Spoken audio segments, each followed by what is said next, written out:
Difference between close up and close down. What is the difference between close up and close down? They look like completely different verbs because of the contrast between the words up and down, but they have similar meanings.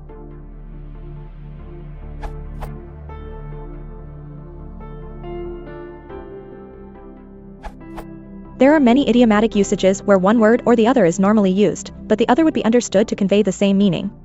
You normally close up a gap, or close down a mine, for instance. You close up a shop, for example, at the end of every day's trading, then next morning you might open up again. If you close down the shop, the implication is the business is being wound up and will not reopen unless someone buys it off you and starts trading afresh. Normally, close up a debate means to be the last speaker, summarizing all that's been said on both sides of the issue.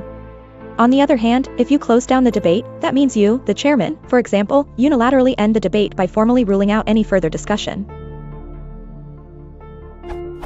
TLDR, where there's a distinction, close down implies something more final than a close up.